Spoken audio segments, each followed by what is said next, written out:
मोहन भागवत। जी दोस्तों, ये नाम सुनकर आप लोगों ने समझ लिया होगा कि मैं किस शख्स की बात कर रहा हूँ। दोस्तों, मोहन भागवत का एक ऐसा बयान सामने निकल कर आ रहा है जिसे सुनकर आप सबके होश उड़ जाएंगे। ये बयान गौ मांस को खाने को लेकर है। मोहन भागवत ने अपने इस बयान में क्या कहा, आइए जानेंगे हम आज की इस वीडियो में। लेकिन उसके पहले अगर अभी तक आप लोगों ने मेरे चैनल को सब्सक्राइब नहीं किया है तो प्लीज मेरे चैनल को सब्सक्राइब कर लीजिए और साथ में बेल आइकन को भी दबा लीजिए, जिससे कि मेरी सारी वीडियो आप तक पहुंच सके। तो आइए दोस्तों, वीडियो को शुरू करते हैं।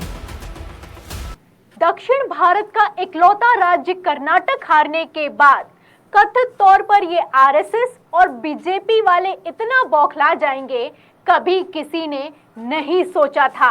आरएसएस प्रमुख मोहन भागवत का 5 राज्यों के विधानसभा चुनाव और 2024 लोकसभा चुनाव से पहले एक बयान आया है और इस बयान ने बवाल खड़ा कर दिया है। आपको बता दें कि मोहन भागवत ने बकायदा मंच से खड़े होकर कहा है कि हिंदू मीट और बीफ यानी कि गौ मांस खाने के लिए तैयार रहें। जी हाँ, चौंकाने वाला बयान है, लेकिन मोहन भागवत की तरफ से दिया गया है।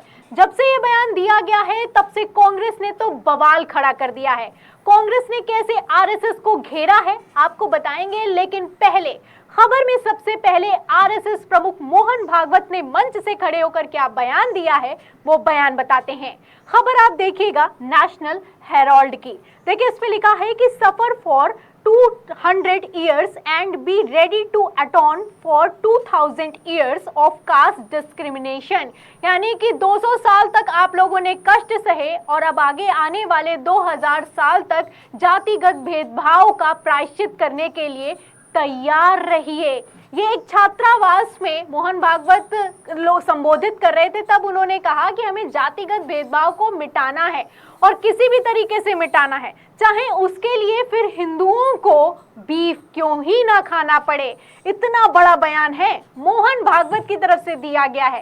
एक तरफ ये लोग कहते हैं कि गाय की पूजा करनी चाहिए, एक तरफ खबरें निकलकर सामने आती हैं कि गौ मांस के शक में लोगों की लिंचिंग तक कर दी जा रही है, मार मार कर उनकी हत्या तक कर दी जा रही है। वहीं दूसरी तरफ मोहन भागवत का क्या बयान है, ध्यान से सुनिएगा, क्योंकि ये बयान अगर किसी और ने दिया होता तो बवाल खड़ा हो गया होता। भारतीय जनता पार्टी के लोग तो छाती पीटने लगते, गोदी मीडिया सड़कों तक उतर आता। क्या बयान है, बयान सुनिए। देखिए, खबर में लिखा है कि RSS chief Mohan Bhagwat comments on Agrasen छात्रावास नागपुर। तो नागपुर में एक छात्रावास में थे। This week have stirred up a storm in tea cup by also advising Hindus to be ready to eat meat and even beef is necessary. तो इसका हिंदी में आपको लब्बो लबाब में बता दूं कि खबर में लिखा हुआ है नेशनल हेराल्ड की कि एक छात्रावास में मोहन भागवत संबोधन करने के लिए पहुंचे थे और उन्होंने संबोधन के दौरान ऐसा कुछ कह दिया है जिससे चाय के कप में भी भूचाल आ जाएगा। मोहन भागवत का कहना है कि जातिगत जो भेदभाव है उसको मिटाना होगा और इसको मिटाने के लिए अगर जरूरी पड़े तो बीफ यानी कि गौ मांस खाने के लिए भी हिंदू तैयार रहें। यह बयान तब दिया गया है जब 5 राज्यों में चुनाव होने वाले हैं। अब कांग्रेस कह रही है कि कर्नाटक हार गए हो, इसकी बौखलाहट है क्या? इस तरह का बयान देने का मतलब क्या बनता है? जैसा कि आप जानते हैं कि तेलंगाना और तमिलनाडु में भी चुनाव होने वाले हैं, उसके ठीक पहले मोहन भागवत ने इस तरह का बयान दिया है। फिलहाल कांग्रेस ने घेरा है और इसी नेशनल हेराल्ड की खबर को शेयर करते हुए लिखा है, नेशनल फोरम है, ये कांग्रेस का ही पेज है, उनकी तरफ से लिखा गया है कि यकीन नहीं होता तेलंगाना और तमिलनाडु में भाजपा अपना पैर जमाना चाहती है, इसीलिए ये चड्ढीधारी लोग हिंदू को गाय का मांस खाने को बोल रहे हैं। भागवत जी हिंदू धर्म में हजारों साल से गाय को पूजते आ रहे हैं। गाय का मांस आरएसएस के लोग दफ्तर में खाएं, किसी को कोई दिक्कत नहीं है, पूरे हिंदू धर्म का ठेका ना लीजिए। तो अगर दम है तो अपने दफ्तर में खिलाइए। यहाँ पर आप हिंदुओं को किस तरह की सीख दे रहे हैं? एक तरफ आप बवाल करते हैं, दूसरी तरफ मंच से खड़े होकर इस तरीके की बात करते हैं कि संविधान के तहत हमें आर्थिक कमजोर वर्ग पर ध्यान देना चाहिए, जातिगत भेदभाव को मिटाना चाहिए, इस तरीके की बातें करते हैं। तो कांग्रेस आखिर ऐसा क्यों कह रही है कि तेलंगाना और तमिलनाडु में पैर जमाने के लिए भारतीय जनता पार्टी या फिर कि आरएसएस ऐसा कर रही है? इसके लिए मैं आपको मेघालय चुनाव लिए चलती हूँ। मेघालय में इसी साल विधान विधानसभा चुनाव हुए थे और उन विधानसभा चुनाव में बीजेपी के प्रदेश अध्यक्ष ने एक ऐसा बयान दिया था कि बवाल खड़ा हो गया था। बयान आपको नहीं याद है तो सुनिएगा। देखिए, इसमें खबर में लिखा है, बोलता है हिंदुस्तान की, कि मेघालय में भाजपा के प्रदेश अध्यक्ष बोले, मैं बीफ खाता हूं, मेरी पार्टी को कोई दिक्कत नहीं है। यानी कि मैं गौमांस खाता हूं और मेरी पार्टी यानी कि भारतीय जनता पार्टी को इससे कोई दिक्कत नहीं है। जब मेघालय में विधानसभा चुनाव प्रचार चल रहा था तो खबरें निकलकर सामने आ रही थी कि अगर भारतीय जनता पार्टी की सरकार बन गई तो ये लोग गौमांस पर रोक लगा देंगे। और अगर नॉर्थ ईस्ट के राज्यों की बात करें तो वहां पर बीफ मेन मुख्य तौर पर खाया जाता है। ऐसे में बीफ बैन हो जाएगा, लोग डर जाएंगे, वोट नहीं मिलेगा। तो बीजेपी के प्रदेश अध्यक्ष खुद सामने आते हैं और अर्नेस्ट मावरी इनका नाम है और कहते हैं कि हम तो भैया बीफ खाते हैं और हमारी पार्टी को कोई दिक्कत भी नहीं है। अब इस तरह की बयानबाजी की जाती है। एक तरफ बीजेपी प्रदेश अध्यक्ष का बयान आपने देखा, वहीं दूसरी तरफ मोहन भागवत के बयान से क्यों बवाल मचा है आप समझ सकते हैं।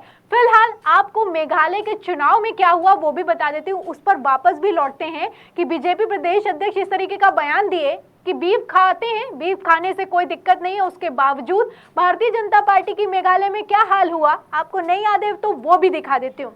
आप देखिए, दैनिक भास्कर में लिखा है, जो मेघालय विधानसभा चुनाव का रिजल्ट है। देखिए, इसमें लिखा है कि 2023 में एनपीपी 26 सीटों से जीती, बीजेपी 2। बीजेपी मात्र 2 सीटों पे जीती। इन लोगों ने गौमांस को सपोर्ट किया। उसके बावजूद कांग्रेस 5 पर और टीएमसी 5 पर। तो पहली पार्टी कौन बनकर निकली आपने देखा, एनपीपी। बीजेपी 2 सीटों से जीती और वही भारतीय जनता पार्टी जो कि एनपीपी का चुनावों में बिल्कुल बहिष्कार कर रही थी, चुनावों में कह रही थी कि ये जो एनपीपी है ये भ्रष्ट पार्टी है, हम लोग केंद्र से पैसा भेजते हैं, ये वही पार्टी है जो कि जनता तक पहुंचने नहीं देती है। जब चुनाव में ये लोग सिर्फ 2 सीटें ला पाए, उसके बाद भारतीय जनता पार्टी ने एनपीपी से गठबंधन कर लिया। तो चुनाव के लिए, कुर्सी के लिए लोग कुछ भी कर सकते हैं, आप देख सकते हैं। थोड़ा सा जटिल है, लेकिन अगर समझने की कोशिश करेंगे तो आपको खबर दर खबर इतना तो क्लियर हो ही जाएगा कि भारतीय जनता पार्टी कथित तौर पर चुनाव जीतने के लिए किस हद तक गिर सकती है। आपको नहीं याद है तो एक खबर भी दिखा देती हूँ। खबर आप देखिए इंडिया टीवी की। इसमें लिखा है कि मेघालय में बीजेपी ने क्यों तोड़ा गठबंधन, अमित शाह ने बताई राज की बात, साथ ही दिया बड़ा बयान। तो फरवरी के महीने में जब तक वोटिंग नहीं हुई थी उसके 1 हफ्ते पहले तक अमित शाह मंच पर खड़े होकर एनपीपी का विरोध कर रहे थे। लेकिन जैसे ही 2 सीटें आई गोमांस का सपोर्ट करने के बाद भी तो इन लोगों ने गठबंधन कर लिया। कोई मतलब अब नहीं। बात यहाँ पर आकर अटकी है तेलंगाना और तमिलनाडु की। कर्नाटक के लोग हार चुके हैं, दक्षिण भारत का इकलौता राज्य हार चुके हैं। अब ऐसे में इस तरह की बयानबाजी करने का मतलब क्या बनता है, सवाल खड़ा होता है। फिलहाल राहुल गांधी इसको लेकर पहले ही कह चुके हैं। उन्होंने अभी विदेशी दौरे के दौरान क्या कहा उनका भी बयान सुन लीजिए। देखिए खबर आज तक की। देखिए इसमें लिखा है कि बीजेपी जो करती है उसका हिंदू धर्म से कोई मतलब नहीं। पेरिस से राहुल गांधी ने केंद्र पर साधा निशाना। तो ये लोग जो करते हैं उसका हिंदू धर्म से कोई मतलब नहीं, उतना तो आप समझ ही सकते हैं।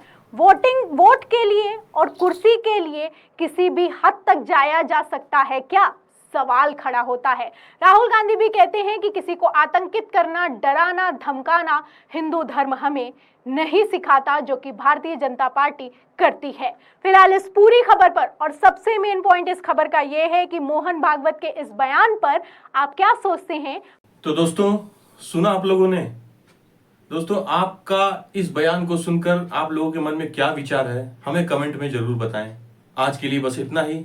अब मुलाकात होगी आपसे मेरी अगली वीडियो में। तब तक के लिए आप अपना ख्याल रखिए। धन्यवाद।